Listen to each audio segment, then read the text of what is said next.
Go. All right, welcome, friends. Here we are for week 4 on our study of the book of Genesis, and it's been quite the ride so far. Thank you, Paul, for all the bits we were able to absorb and chew on over these last weeks. I know I've had lots of good chats and conversations that have come out of this study together. So feeling very grateful for this space. I thought I'd read for us a prayer by Walter Brueggemann. He's a theologian to help kick us off for tonight. It's entitled A Prayer of Illumination as we come to God's word. So let's pray together. Truth-telling, wind-blowing, life-giving Spirit, we present ourselves now for your instruction and guidance.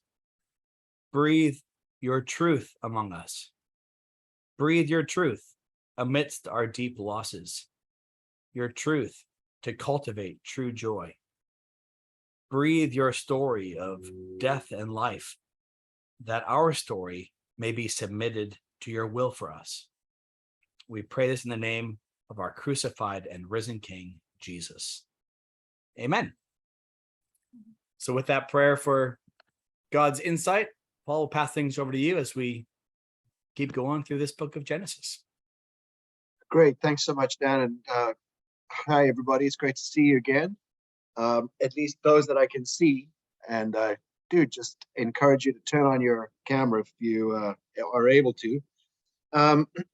So the thing that keeps striking me as we go through these stories and as we're going to head towards Abraham today is just the the way in which the story keeps surprising us and how it doesn't just go in a straight direction. It's one of the most interesting things. It's kind of like the story will say one thing and then something else will happen. And you'll have juxtapositions of kind of good things and bad things or positives and negatives. And so you're always dealing with this kind of dynamic of push and pull as we go through these stories. And the other thing is that one of my commitments as a teacher is to never try to make the Bible seem overly familiar. In fact, if the Bible seems strange, it's better to leave it be strange rather than try to explain it away in some way, to kind of like take away all of the tension or take away the sense of the oddity or the tension that's in the story. Because it's often the strangeness that is where, if we can pause and reflect, think about it, that's where we'll find insight and we'll get a sense of, kind of a point of pondering, even if not an actual aha. Sometimes we get aha moments when we read the Bible. And other times, especially when we're reading these early chapters of the Bible, there are many things that make us scratch our heads, whether it's about the people in the story or, in fact, even about God. Sometimes God just behaves in ways that you don't expect, or you just think, well, that doesn't seem kind of fair, or sometimes you just feel like it's kind of a harsh world. The story of the patriarchs is a harsh world, and so it's interesting to kind of dive back into this again. So last time we kind of rushed through the story of Noah, and so I want to start in chapter 10. And here we've got the account of the descendants of Noah. So it starts off by telling us we've got it's often referred to as the Table of Nations. The Table of Nations are kind of it's like the outline of all the nations that came from Noah's 3 sons, Shem, Ham, and Japheth. So it's doing 2 things. First of all, it's sort of setting up the picture of all the nations of the world. And then that is going to move to be more focused on the line of Shem, which is the story of the Semites. And then it's going to narrow even further and come eventually to the family of Abraham. So the story is now kind of in these final 2 chapters of the prehistory. Chapters 1 through 11 are often referred to as prehistory.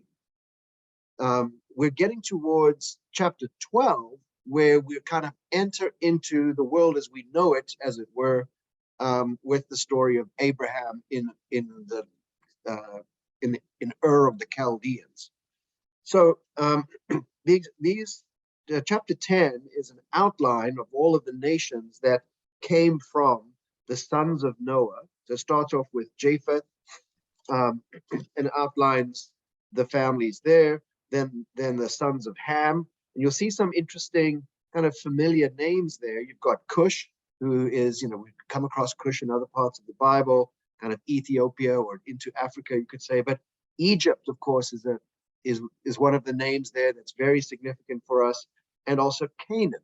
And Canaan is going to come up again and again, because Canaan is going to be the land that the story of the patriarchs kind of happens in. It's in the land of Canaan. And Canaan is one of the descendants of Ham. So notice how they're all kind of connected to each other. And then if you go down to verse 21, we get to Shem. The sons of were also born to Shem, we're told, whose older brother was Japheth, and Shem was the ancestor of all the sons of Eber. Okay, something odd just happened. I just got a whole screen full of something going on here. Joy Gillette is sharing a screen. Okay, then we have, so there's some significant names there. In verse 21, it says that Shem was the ancestor of all the sons of Eber, and Eber is the person from whom we get the name Hebrews. Okay, so these are kind of familiar names. They're going to be familiar later on. They're popping up, kind of getting us ready. The names they get us ready for things that are going to happen later on in the story. So this is kind of giving us the picture, the lay of the land, as it were, the lay of the land of the nations that derived from the sons of Noah. Now, it's interesting to notice in 3 places it refers to the languages of these people.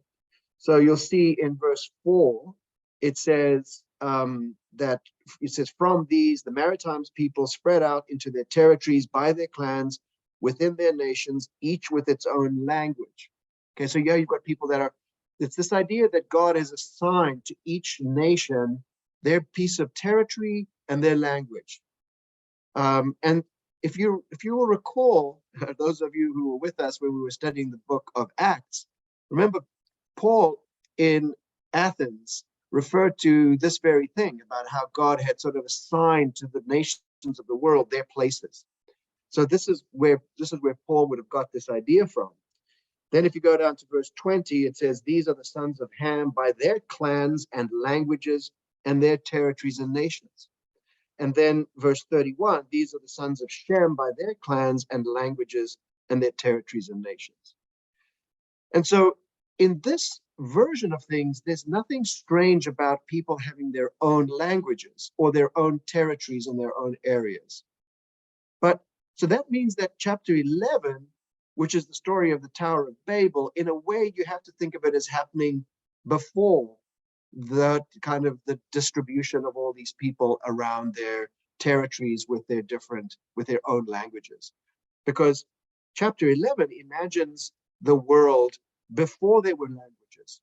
Okay, so chapter 11, in a sense, is a little bit of a prequel, goes backwards to say, well, before all of that happened, before everyone got their own languages and territories and so on, there's this other story.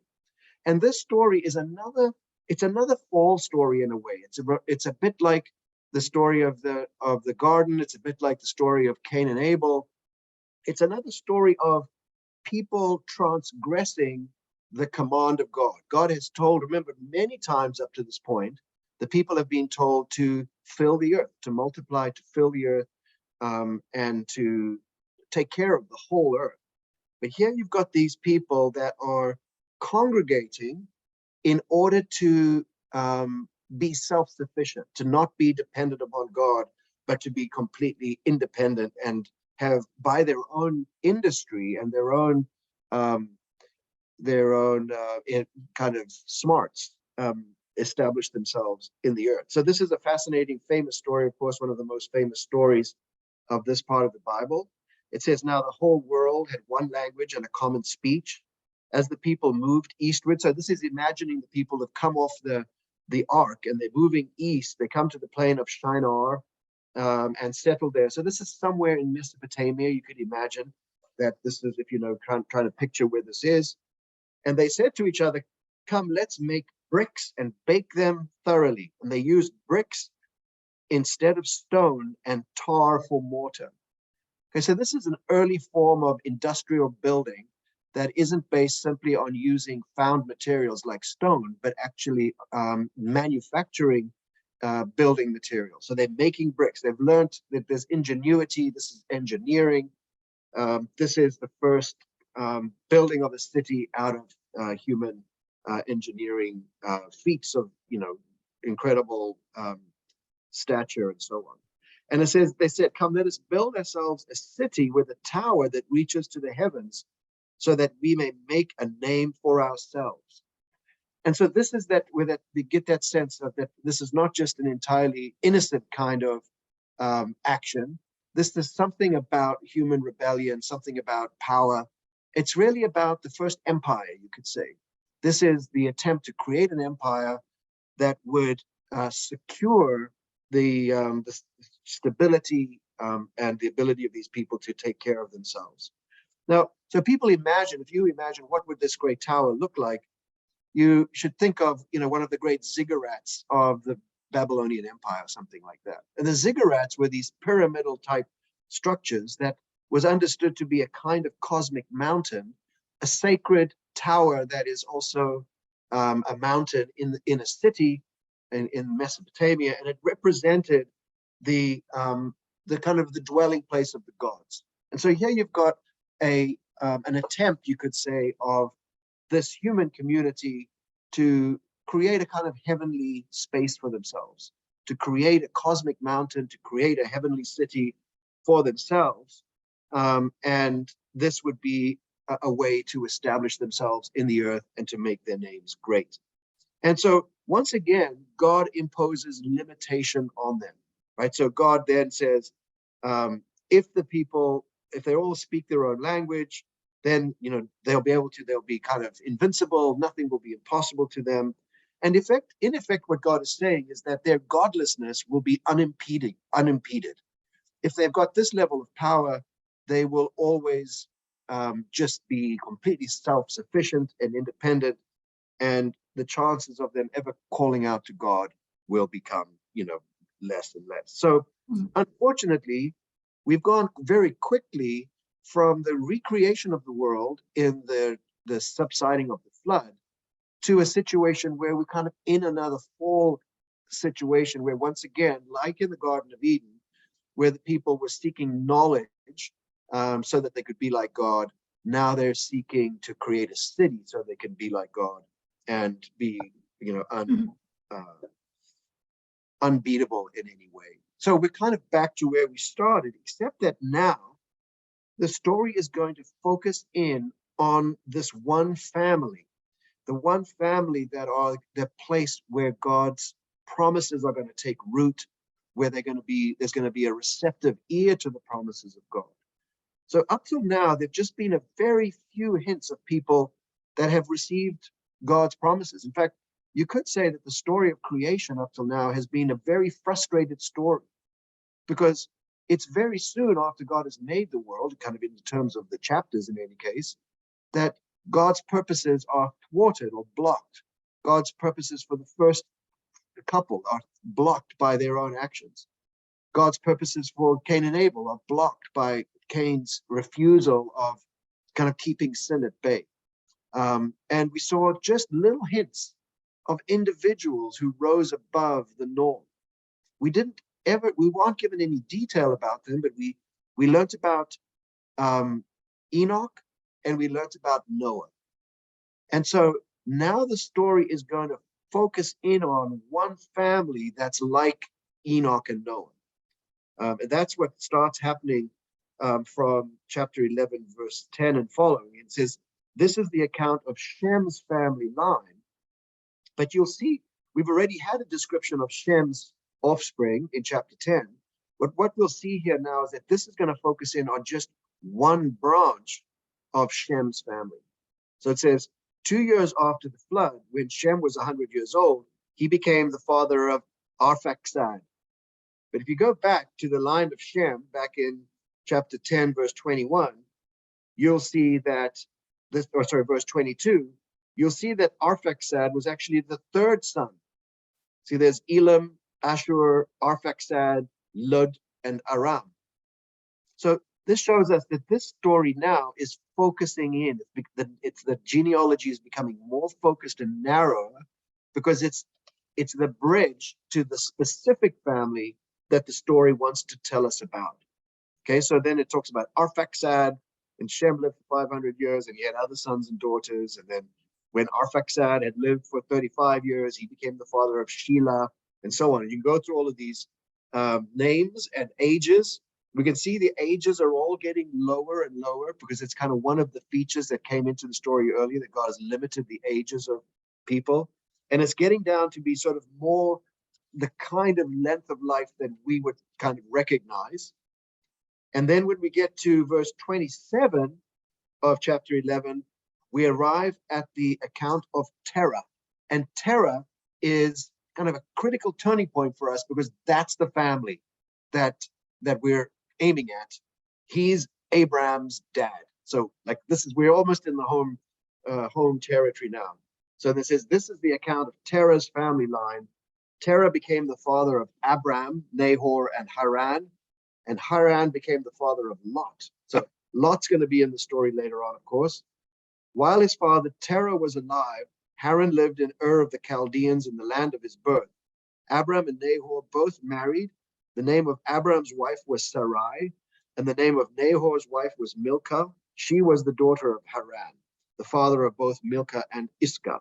Now Sarai was childless because she was not able to conceive.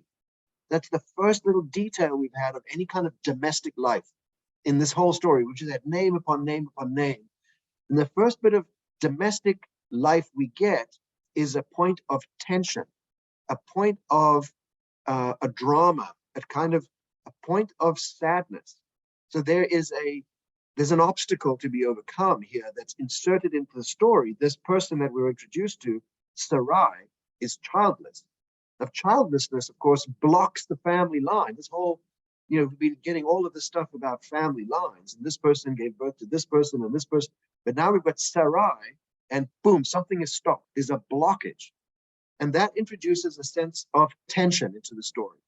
Okay, there's a bit of drama that's going to become a significant thing later on, and it's just one of those examples of how in the story, as it goes along, there are always these moments of blockage, of obstacle, of things not going right. And so, the Bible is a fascinating story because it is by no means just an account of how things worked out well for the good guys. In fact, as often as not, the people that it's focusing on have the most difficult path, the most difficult journey. So the childlessness of Sarai is a very big deal, and it kind of it's a kind of foreshadowing of how it's going to go for the people that the story is about. So then we're told that Terah took his son Abram, his grandson Lot, son of Haran, and his daughter-in-law Sarai, the wife of his son Abram, and together they set out from Ur of the Chaldeans to go to Canaan. But when they came to Haran, they settled there. And Terah lived 205 years, and he died in Haran. So I'm going to do a quick share screen here. Let's see how this goes. Let's just have a get. I'm disabled on the participant. Can I share my screen, Dan? Yeah, go for it now, Paul. Should work. Let me see if I can do this. Just this little map here. Before I do that. Oh, I can't see my. Let's do this.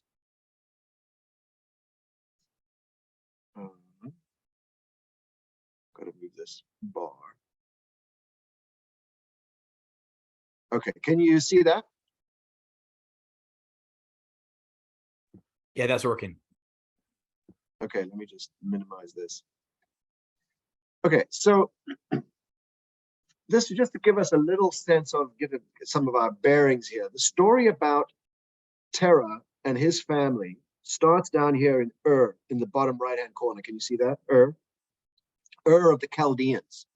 So this is, I'm sure you can kind of picture where this is. This is Iraq, the modern day Iraq.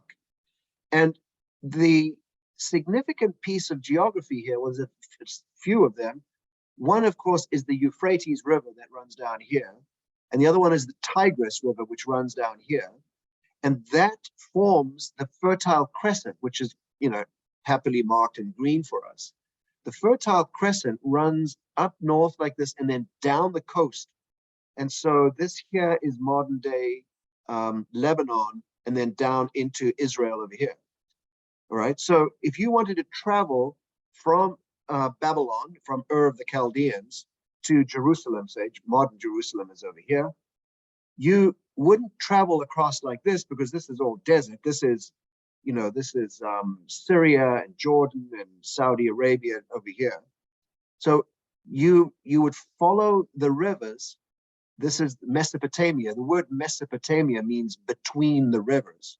Okay, so you'd go between the rivers and you'd go up like this, up the Fertile Crescent. So this is a fertile region where there was farmland and, you could have flocks and herds and so on. And they come as far as Haran. They're planning to go to Canaan, which is down here, but they stop in Haran, and that's where they settle. And then once Abraham receives his call, he's going to carry on down into this area. So this is kind of the arc of the story, the geographical arc. There's a story arc too, but this is the geographical arc. Starts from Ur, up along the Fertile Crescent, then down from the north into the land. And just as a matter of interest, in later parts of the Old Testament, when the people of Israel, the land of Israel, was invaded by Babylonians or by Assyrians or whatever, the invasions always came from the north, because you couldn't cross the desert with an army. You'd cross you'd stick to the areas, might not quite go quite that far north, but you'd kind of go around like that. And so invasions, when the prophets warn about invasions, the invasions are always coming from the north, even though the country is in the east. Anyway, that's just a little bit of trivia for you. So that just gives you a sense of where the story is happening, that this is a family that lives in, we would think of as modern day Iraq. And we don't know why, but Terah decides that he is going to go to Canaan. But when he came to Haran, he settled there. So at the top of the Fertile Crescent, that's as far as they got. That's in modern day Eastern Turkey. And that's where we kind of enter into the drama of chapter 12. So in chapter 12, we've now crossed into what you could say is kind of ordinary history. I mean, this chapter 11 was kind of getting us there as well. But now this is where the main heart of the story of the whole book of Genesis happens. The story about Abraham and Sarah and Isaac are kind of the heart of the whole narrative of the book of Genesis. Then there's going to be later chapters about the kids and so on. But this is the central kind of the heart of the whole thing. This is the heart of the Bible in many ways. This is where the theology of the Bible is now going to focus in on how God has not only created the world, of course, that's absolutely foundational, but now God's creation of the people of Israel. And the creation of the people of Israel comes through God's attention to one particular family. So this is first and foremost the story about a family that becomes a clan that becomes a tribe that becomes a nation that becomes, just massive. Okay, so it's a fascinating account of this one family line that starts with Abraham. And Abraham, who becomes Abraham, is often referred to as our father Abraham. You may recall also, those of you who did our Acts study, when Stephen told this part of the story. Remember when he stood up in the temple and he said, this temple is no good. He referred back to the time of Abraham as a time when God traveled around with the people without there needing to be a temple. And Stephen refers to our father Abraham. In that phrase, it becomes a very well-known way of referring to Abraham. Abraham is the father of faith. Now, Paul in Romans, you'll recall, made the point that Abraham's faith happened before he specifically became a Jew. And so for Paul, Abraham is the father of everyone who believes, whether they're a Jew or they're a Gentile. So far as Paul is concerned, in Paul's theology, at this part of the story, Abraham is a Gentile. He hasn't yet taken on the practice of circumcision. For Paul, that is the kind of the point at which the story becomes a specifically Jewish story. Now, the Jews wouldn't say that. The Jews would say, well, he's a Jew already. He's been a Jew, ever since the time of even Adam was a Jew. But the Jews would focus on Abraham as the father of their faith as well. So this is if you were to think of this, if you were to plot this on your historical timeline, in very broad terms, you would say this is, roughly speaking, the year 2000 BC, for those of you who are interested in these kinds of things, 2000 BC. And then if you want another date, 1000 BC is King David. Okay, so if you're going to go back in chunks, 2000 BC, 1000 BC is David, the year 0 is Jesus, and we're 2080. So we are as far from Jesus as they were. We're 2022, but this is, you could say this is 2000 years as far from Jesus as we are, but just before rather than after. Okay, so kind of just get a sense of the vast amount of history that lies between them and us. And one of the things that does is it just creates the sense of difference. These people are not the same as us. Again, broadly speaking, we're thinking about what would be referred to as the Middle Bronze Age. So this is a time where there's not yet all of the later implements that would be made out of iron and so on. This is pre that. And so it's not the Stone Age. There are things made out of bronze as implements and that, but a kind of a soft metal. And you don't yet have world-conquering empires.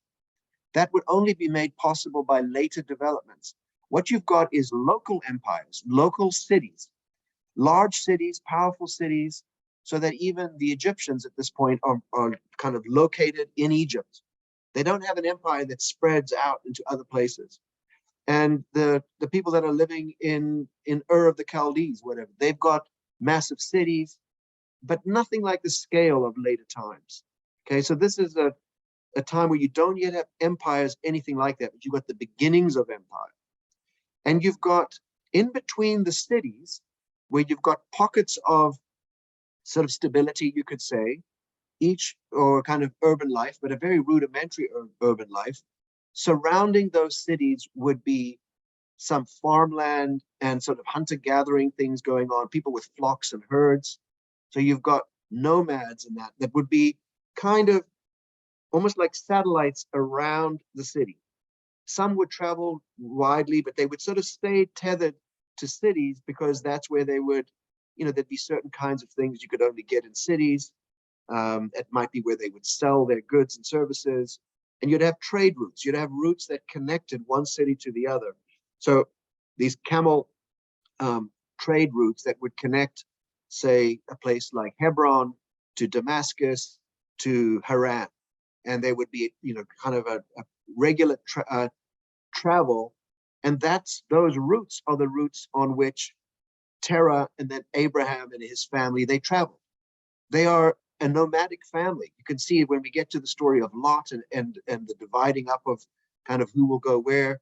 Their wealth and their whole family life is described in terms of flocks, herds, and tents.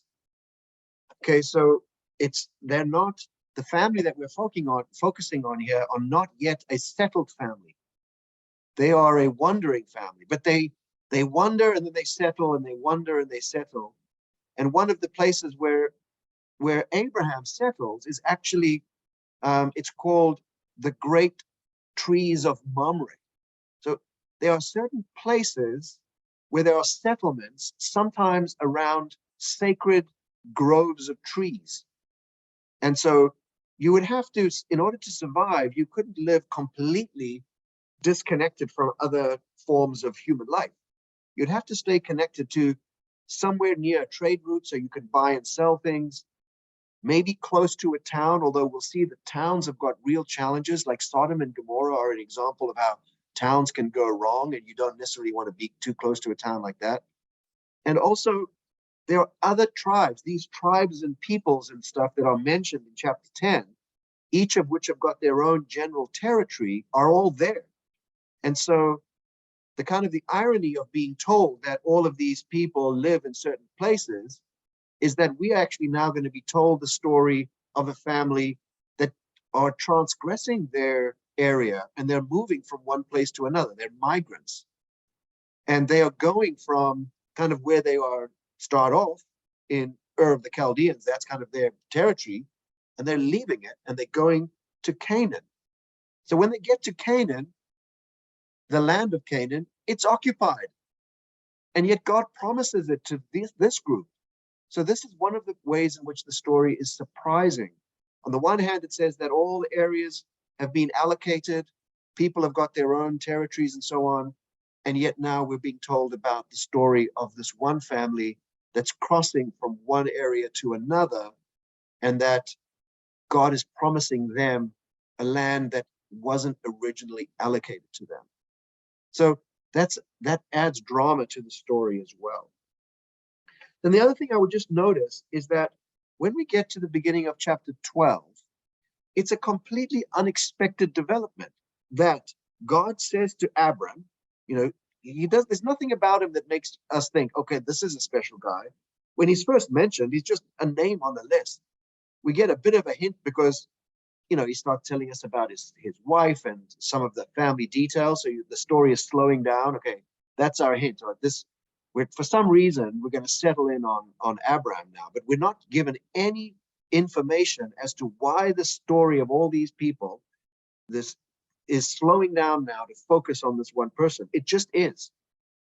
And the surprise continues because God gives this unexpected and unexplained call. So go from your country, your people, and your father's household to the land I will show you. So this is the call of Abraham. So this is a massively important part of the story, the most important call in the history of calls, where God says to Abram, I should say, leave your country, go from your father's household, go to the place that I will show you. And then matching the call is promise. And the promise, these become very significant themes throughout the story. God's call or God's command, the thing that God tells someone to do, but also the theme of promise and how the promise is received is kind of the essence of what it means to be a person of faith. And much later on, 2,000 years later, Paul would also talk about the promise as the heart of the matter. So God's promise to Abraham is unexpected and unexplained, but it's there. And this is as remarkable as the creation of the world, you could say. We're never told why God created the world or why God said, let there be light. God just did that. It was in God to do it. And the same thing applies now with the creation of this family line and this promise to these people. It's in God to do it. It's not in Abraham. It wasn't some kind of, God isn't answering to some quality or virtue that God saw in Abraham. Rather, it's something about God's own purposes that are expressed in a promise and offers Abraham the chance to respond. And the thing that sets Abraham apart from everyone else around is that he says yes to the promise. Well, there's the implication of yes, as we'll see as we go along. God says in verse 2, I will make you into a great nation. I will bless you. I will make your name great, and you will, and all peoples on earth will be blessed through you. So this is a blessing that is ultimately going to be for the whole world, but it's going to be funneled through this family, this man, and this family. He's going to have a great name. He's going to be a blessing. He's going to be protected from curses and people who are going to be rewarded for blessing him. And so then verse 4 is a critical moment in the story because it says, so Abram went as the Lord had told him. So that's the critical moment right there that kind of sets us up for the good side of Abram. We'll get to the negative side too. Like one of the strangeness of the story is the many ways in which Abram is not like we would expect a person to be. He's his very own unique person from a long time ago and a long way from here. He's not like one of us. But here in this moment, the key thing about him is he went. And that's you could say that's the first clear indication that Abraham is a man of faith, because his response to the promise is to go. Okay, let me pause there. There could be questions and thoughts you've had or insights you want to add in. So happy to take a little while.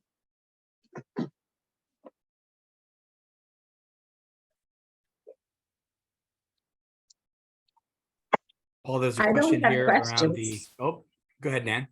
So I was going to say I don't have questions, but I really appreciate you putting it, in context of, around the middle of the Bronze Age, and also, the physical map. So thank you. Yeah, you're welcome. Yeah, question here, Paul, around the plural pronouns, the us, when God is talking, like in chapter 11, verse 7. Any thoughts on the plural use there of us? Yeah, it's a fascinating part of the story, both in the creation story and in other places as well. God seems to be a community unto God's self. And so the Hebrew word for God, for simple, the word God is Elohim, which is a plural. And, in Christian thinking, that is being seen as a kind of hint of the community that is the Trinity. But in the Hebrew Bible itself, where we don't yet have the revelation of the Trinity, you just have this sense in which God has got multiplicity within him, that he speaks to himself. Now there are places, in other parts of the Bible where God is depicted as being surrounded by a council. So in the book of Job, for example, there's the council room, there's kind of God with God's own council. And so some people have wondered whether that's what's being implied, is that God is actually talking to the people, the kind of personages or the celestial beings that God has created that are around God. But I think that's probably reading a bit too much into it. I think it's more just this idea that God has got plurality within God, the one God. The Jews, of course, like us, believe in there's one God, and yet God is able to have a conversation with God's self. It's one of the mysteries of the story.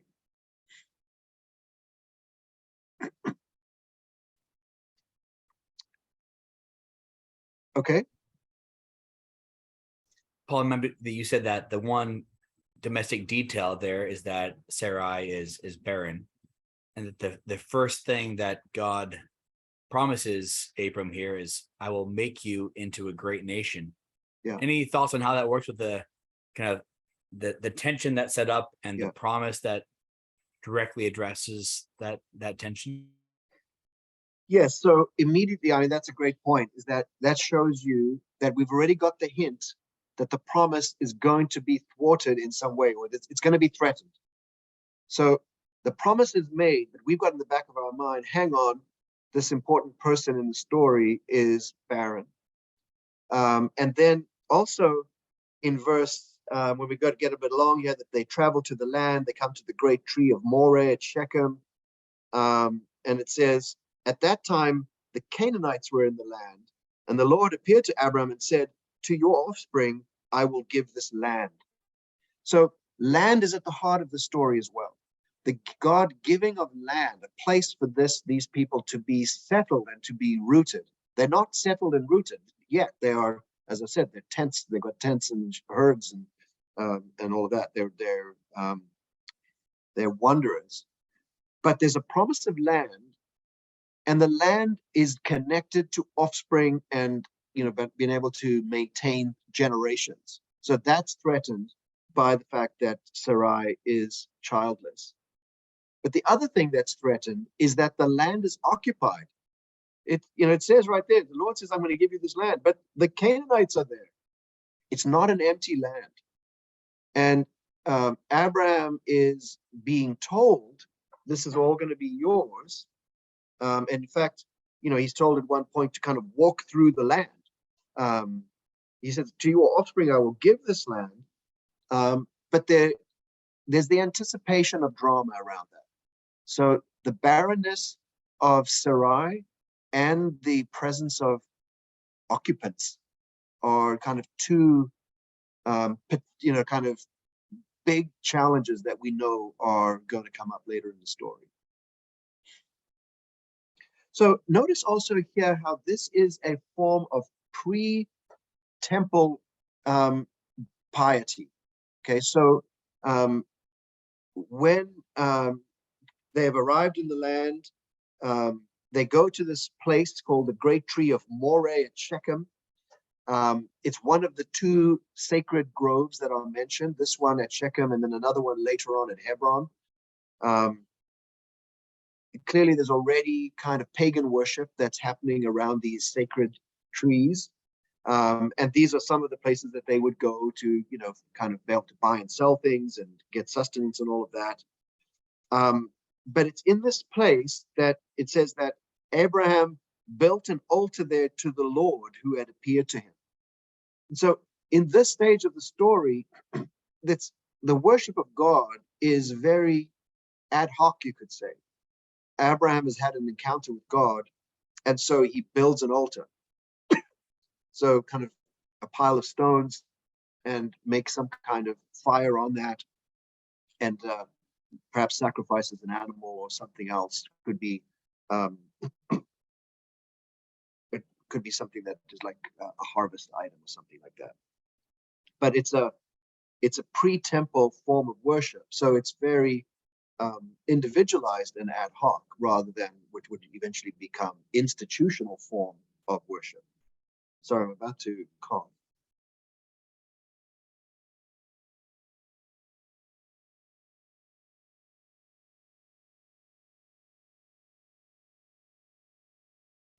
I just need to go and get a throat lozenge. Sorry, my voice is dying on me.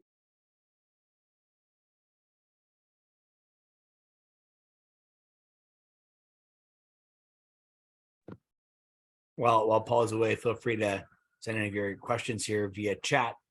I'll try and log them for our next interlude here to keep the order in sequence.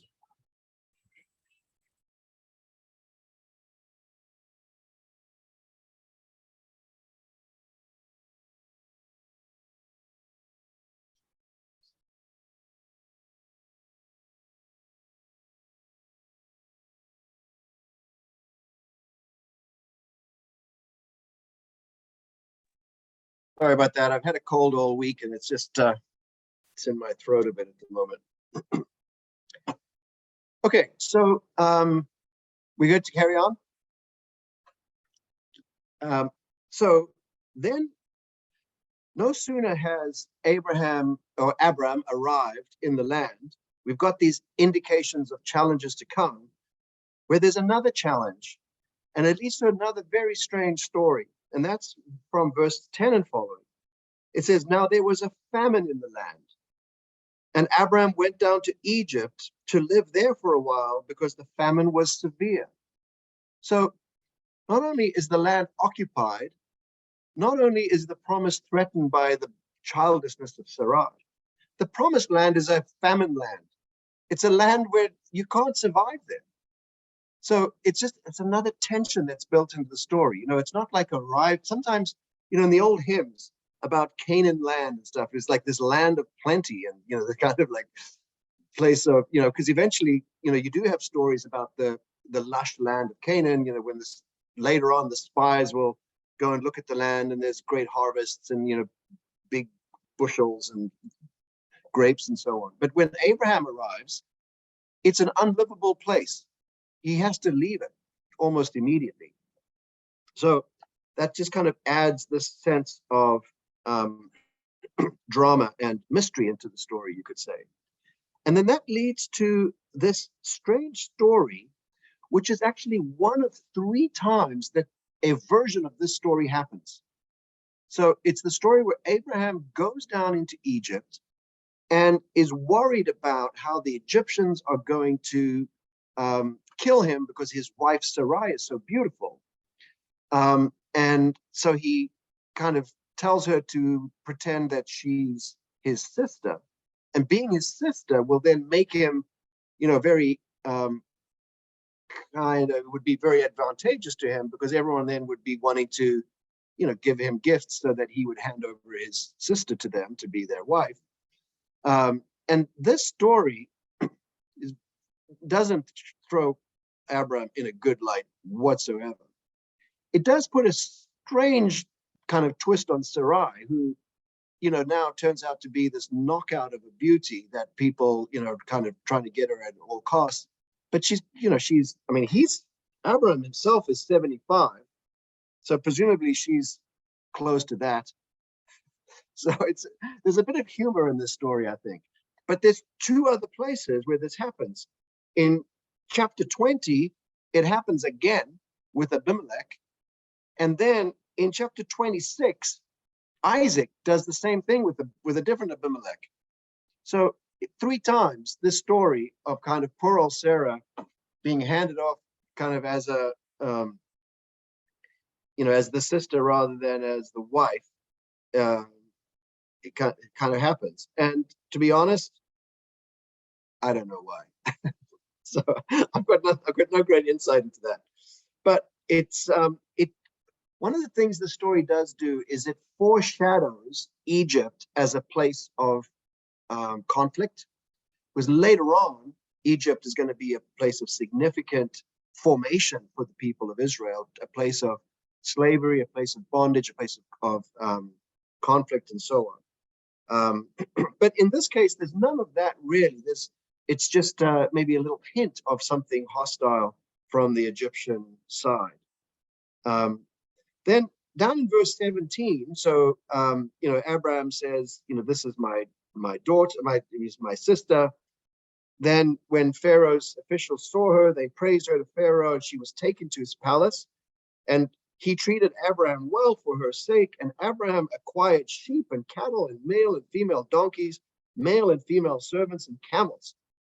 But the Lord inflicted serious diseases on Pharaoh and his household because of Abraham's wife Sarai. So Pharaoh summoned Abraham. "What have you done to me?" he said. "Why didn't you tell me she was your wife? Why did you say she is my sister, so that I took her for my wife? Now then, here is your wife. Take her and go." Then Pharaoh gave orders about Abraham to his men, and they sent him on his way with his wife and everything he had. And it's a somewhat, it's a kind of erotic story in a way. There's something kind of, it's like an early form of romance going on there. There's sort of drama in the story of an erotic kind of the expectation of bad stuff. And there's also God inflicting Pharaoh with diseases, which is a foreshadowing of later plagues.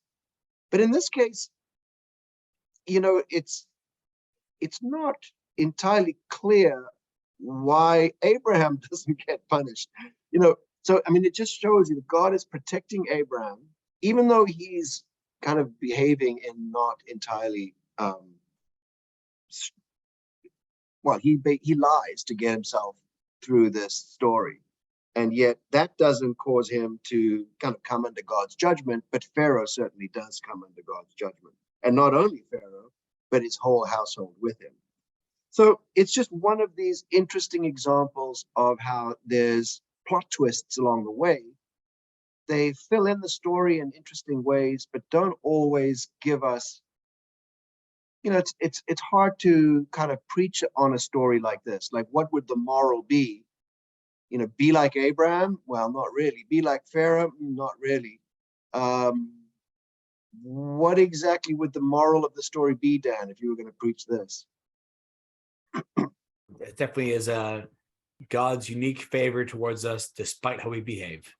Mm, How about that? that's good. So it just shows you that this is not a story that just gets told in a kind of whitewashed way, as if these are saints, right? This is a classic story of Abraham as a shrewd operator. And one of the things in the ancient world that we find is that often the heroes are described in this way. They're described as people who are kind of conniving and are shrewd and kind of get by on their wits. And maybe it also shows something about the tenuousness of nomadic peoples who, whenever they come into a new region, they have the danger of predation, where, the established chieftains or powered, strong men or whatever could kind of pillage their flocks, steal their people, take whatever they want. And so it gives us a bit of an insight into the tenuousness of Abraham's situation. And through the shrewdness of his operating and through God's, care of them all, he ends up being enriched. And as the story goes along, we find one of the things that's happening is that Abraham is becoming wealthier and wealthier. He's accumulating stuff. And so he eventually becomes a kind of like a chieftain. If you think of him as like a sheik, like an Arab sheik, he's got, a massive entourage with him by the time he gets to the end of the story. But he's not exactly a, he's not a saint-like figure. He's more of a sharp dealer that, he knows how to take care of himself, and God is on his side. And that's the key thing that Genesis is showing us, is that despite his kind of transgressions, you could say, despite his imperfections, the thing that makes Abraham an interesting and important figure for our story is that he's the guy who responded to God's promise. Now, we don't know why God made him the promise, but he said yes to the promise. That's the thing that makes Abraham significant. It's not that he was pious. It's not that he was some kind of a, completely pure person or something like that. But at the heart of the matter is Abraham is when he was told to go, he up and went. And later on, we'll see that happens again, where he says yes to God's commands. And of course, as we know, eventually there's a significant test that comes along to test the sincerity of Abraham's faith. But we're being introduced to him now, you could say, by these stories. So we've seen a good thing about him, and now we've seen something that's a little bit, puts a different light on him, so that we don't kind of adulate him, you could say. Okay, let me just see if there's any other questions or any thoughts you've got there on any of that.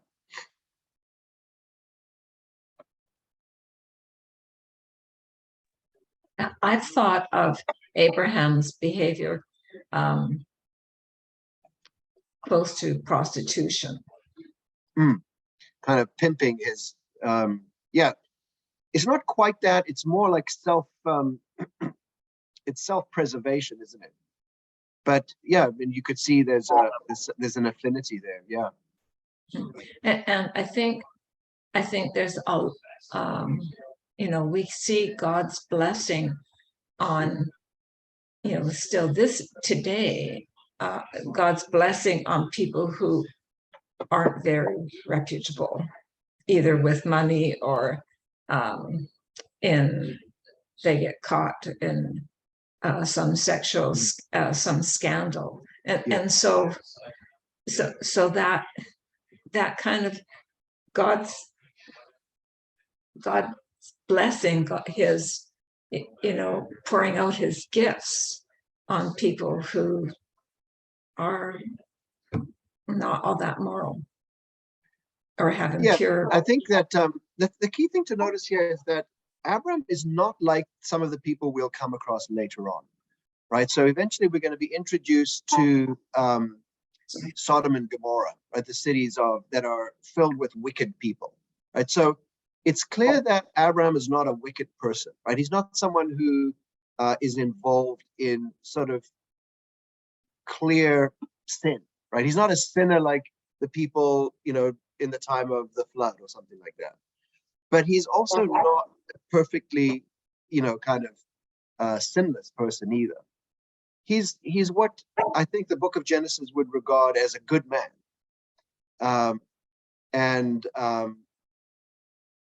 And yet he's a kind of a shrewd operator who kind of knows how to kind of wheel and deal in order to save his own skin. So he's definitely not someone that you would, I don't know. I don't know if he would be on the, you wouldn't want him as your pastor, for example. I'm not sure you'd want him to be the teacher of your kids. But you might have him on the board of elders of your church because he knows how to handle money and deals. I wonder what the alternative would have been, if Abraham just kind of went with the flow, what was going on. Was he sharing with Sarah, saying, "Here's the deal. I could be killed because they're going to take you. They're going to take you anyways. So either I'm going to be killed and you'll not have a husband, or we can work out something where they'll be able to take you and save me, and maybe we'll work our way out of this. But we're in a difficult situation." Yeah, you're going down a rabbit hole there, Roland, of pretty dodgy. I would turn around and come back right away. Well, what would the concern be? Why would he say his wife was his sister if there was no threat on anybody's life? Oh, there's definitely a threat on. He was worried for his own life. He was worried for the life of his whole clan. He's got himself in. I think it really shows the tenuousness of the life of these nomadic groups who are traveling from place to place. Whenever they come to a city or a place where there's a power base, and there's people with military power, people with soldiers, and all of that. And it shows you that there was this stark decision making that had to happen in order to survive. And yeah, he's the kind of guy who would have thought that stuff through in kind of along the lines that you've said. But it's not something that endears us to him. It's just one of the ways in which their world is very different than our experience, and where Abraham is, taken a path that, it's hard for us to relate to, but certainly makes sense, I suppose, in the context of his time. So then let me just carry on into chapter 13 real quickly. It says that Abraham went up from Egypt to the Negev. So the Negev is the desert region in the south of Israel, right? In fact, my wife Bronwyn was in the Negev and kicking around these very places just like 2 days ago. So she's living the dream of being in the Negev at the moment. So he went there with his wife and everything that he had, and Lot, his nephew, is with him. And Abraham had become very wealthy in livestock and in silver and gold. Okay, so this is pre-currency times. He's got actual silver and gold objects. That's what makes him wealthy. And he's got livestock, right? Animals that are often is the way that these kinds of people measured their wealth. And there was a way you could, kind of have a form of barter and exchange and so on. From the Negev, he went from place to place until he came to Bethel, to the place between Bethel and Ai, where his tent had been earlier, and where he had first built an altar. So you can see he's traveled around, he's come back to where he was before, and there Abraham called on the name of the Lord. So both back in verse 8, and now that was chapter 12, verse 8, and here again, it uses this phrase that Abraham called on the name of the Lord.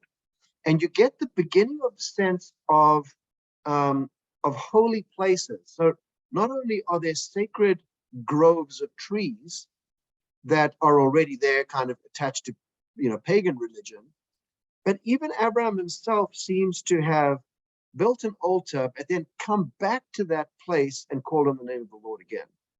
So you get this early development of certain places or spots or locations where they've kind of maybe felt a sense of connection to God. We don't know what's all in that, but we know that ancient peoples did have these senses of places that were sacred or somehow where the connection to the divine was more accessible. Sometimes they refer to them as thin spaces. I know in Celtic theology they refer to thin spaces where the veil between this earth and this world and the unseen world is thinner. But so it's interesting here just to notice that Abraham calls on the name of the Lord again. And then that leads to this more information about Lot. We're told that Lot, who was moving about with Abraham, also had flocks and herds and tents. Okay, so that sums up their whole livelihood, flocks and herds and tents. But the land could not support them while they stayed together, for their possessions were so great that they were not able to stay together. And quarreling arose between Abraham's herders and Lot's, and the Canaanites and the Perizzites, not the parasites, the Perizzites, also lived in the land at that time. So the occupants of the land have doubled now. Before we were told about the Canaanites, now we're told about the Canaanites and the Perizzites. So Abraham said to Lot, let's not have a quarrel between you and me and our herders and close relatives. Let's part ways. And so then they part ways. It's a significant moment in the story where Lot goes down towards Sodom and Gomorrah, and Abraham takes the lesser land, you could say. But then at the end of chapter 13, the Lord said to Abraham, after Lot had parted from him, look around from where you are to the north and to the south, to the east and to the west. All the land that you see, I will give to you and your offspring forever. I will make your offspring like the dust of the earth, so that if anyone could count the dust, then your offspring could be counted. Go walk through the length and the breadth of the land, for I am giving it to you. So despite whatever happened down there in Egypt, there's no breach of God's relationship with Abraham. Abraham has continued to call on the name of the Lord. Perhaps he's learned a lesson from his time down there in Egypt. He realizes, okay, I should call on the name of the Lord.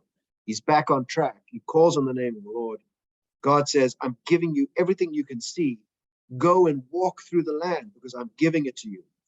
So Abraham went to live near the great trees of Mamre at Hebron. So there's another grove of trees that's got this, that's referred to as the great trees of Mamre. Mamre is a person's name. So perhaps it's the land that was connected to Mamre. Perhaps it was his allotment, but it's in the town of Hebron, where he pitched his tents, and there he built an altar to the Lord. So Abraham has arrived in the land, and that's going to take us through the rest of the story. But we've made a big step forward into the world of Abraham and his family. And it's 9:03, my goodness. I don't know what it's like for you. It goes by pretty quick for me. Any final thoughts from anybody? I've got a question in the chat here, Paul. Yeah. Back in chapter 9, we find the statement that cursed be Canaan, Yeah. the lowest of the slaves will he be to his brothers. Any thought on how that reference relates to this giving of the land to Abram, or set up the context that the Canaanites will lose their spot? I think it does have a play. I think that story sets up the drama that can eventually leads in the book of Joshua and so on to the conquest and all of that. But there is this sense that somehow Canaan has lost the right to the land, or somehow has forfeited the land because of that story. It's not even Canaan, though. It's Canaan's father that, kind of dishonors Noah. So it's a strange story that where, Noah is lying drunk and naked. And some people think that there's some sexual innuendo implied, that somehow the nakedness of Noah being exposed, it's more than it's just being told. In other words, it's not just a matter of, hey, I stumbled upon my naked father and then told other people about it. But it seems that there's some other kind of now lost to us implication of what happened there. And the curse of the son goes down to his son, and Canaan then kind of is, in a sense, marked for some kind of kind of generational judgment that is, I think, being played out in these stories that happen now with Abraham. So yeah, that's another mysterious part of the story. Yeah, thanks. Clayton referenced Leviticus 18. Just the nakedness is often just a reference to sexual activity of one kind or another. And there was a sense in which parents' nakedness needed to be, profoundly protected. There was a sacredness around sexuality. And so children shouldn't be aware of their parents' sexual natures or acts or anything like that. It was a very different time than ours, where sort of sexuality is the most important thing about everybody. In that world, sexuality was treated, profoundly sacredly. It was sort of deeply private and couldn't be just exposed. And so that there's a very deeply felt taboo that is breached by by the son in that story. So it's a bit lost to us, but you get the sense of the weight of it by everything that comes afterwards. Maybe linked to that, Paul, we read probably Genesis 12 there with the sister wife narrative with some moral outrage. Do you think that the first hearers of this text would see that more as, look at Abram's cleverness and his ability to amass wealth, and look how amazingly beautiful Sarai was, and that's our story of wisdom and beauty, and maybe a different takeaway? I think so, definitely. I think the ancient readers of this would not see Abraham as, what a weak guy. It's more along the lines of shrewdness, smart dude, amassing wealth. And remember, the women in his family would be understood to be, so whether it was his wife, his sister, his daughter, they would be seen to be part of his belongings. So, that's another aspect of the story. It says like he clearly loves his wife, doesn't want her to, well, does he clearly love her? Maybe I should, maybe loves in a different way than, kind of that we would think of a marriage. But there is a sense in which he has complete power over the persons in his entourage, and especially the women in his entourage. So that would have factored into that as well.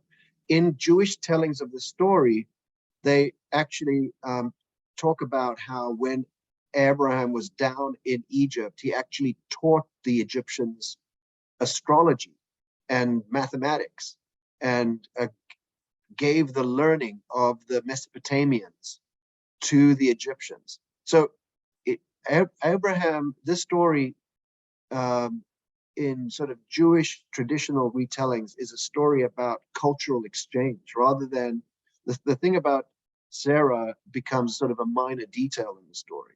The bigger thing is this is the connection between the great empire, the great kingdom of Egypt, and the father of the Jews, basically arguing that everything good the Egyptians have came from Abraham.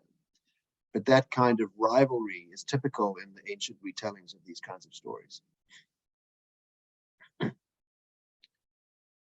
All right, friends, I think that brings us to the end of tonight's sojourn.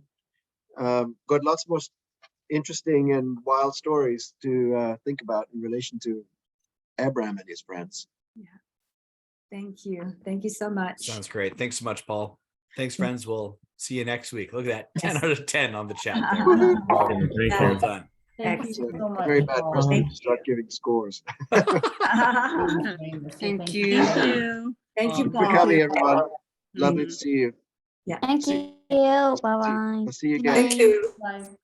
Bye. Bye.